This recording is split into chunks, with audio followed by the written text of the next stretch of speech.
18 metre സുരക്ഷാ distance റൂളിൽ പറയുന്നില്ലേ?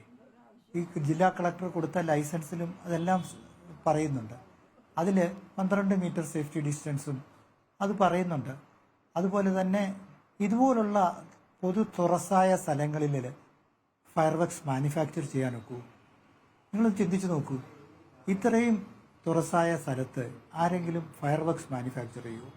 ഇതിപ്പോൾ ഒരു തുറസായ സ്ഥലത്ത് എല്ലാവരുടെ ചുറ്റും കൂടിയിരുന്ന് വർത്തമാനം പറയുന്നത് പോലൊരു രംഗമാണ് ഇന്നലത്തെ വീഡിയോയിൽ നമ്മൾ കാണുകയുണ്ടായി.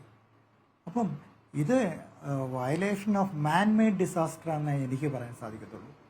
നമ്മൾ ഈ 20 കൊല്ലം മുമ്പാണ് പറമേക്കാവിൻ്റെ ഇതേപോലൊരു സൈറ്റിൽ ആക്സിഡൻ്റ് ഉണ്ടായ. അതിൻ്റെ എൻക്വയറി ഓഫീസറായിരുന്ന ഞാൻ അന്ന് ഇതിനെ നമ്മളുടെ റിപ്പോർട്ടിലും എല്ലാം പറഞ്ഞ് അത് കഴിഞ്ഞ് 20 കൊല്ലം ഒരപകടങ്ങളും ഈ തൃശ്ശൂർ പൂരത്തിൻ്റെ സംബന്ധിച്ചുണ്ടായിട്ടേ ഇല്ല. അപ്പോൾ ഒരു ലാക്സിറ്റി ഉണ്ടായിരിക്കുകയാണ്. ഇപ്പോൾ ഒരു ലാക്സിറ്റി ഉണ്ടായി.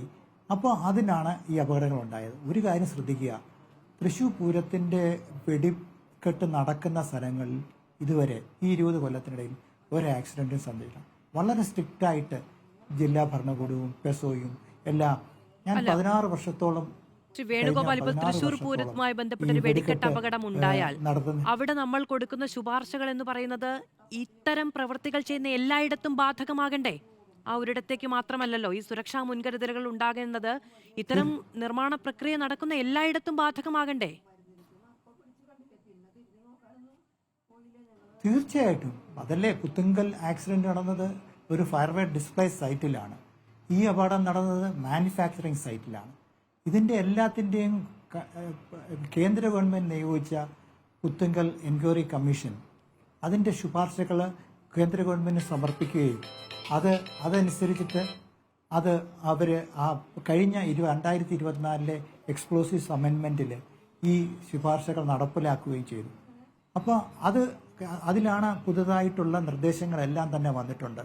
അതായത് സുരക്ഷിതമായിട്ട് എത്ര സേഫ്റ്റി ഡിസ്റ്റൻസ്, എന്തെല്ലാം നടപടിക്രമങ്ങളാണ് ഈ വെടിക്കെട്ട് നടത്തുന്ന ഓർഗനൈസേഴ്സ് നടത്തേണ്ടത്, അതിൻ്റെ ഡിസാസ്റ്റർ മാനേജ്മെൻറ്റ് പ്ലാന്, ഏതെല്ലാം രാസപദാർത്ഥങ്ങൾ ഉപയോഗിച്ചു കൂടാ എന്നെല്ലാം ഈ പുത്തുങ്കൽ അപകടത്തെ തുടർന്നുള്ള നിർദ്ദേശങ്ങളിൽ വന്ന് അത് എല്ലാ ജില്ലാ ഭരണകൂടവും നടപ്പിലാക്കിക്കൊണ്ടിരിക്കുകയാണ്.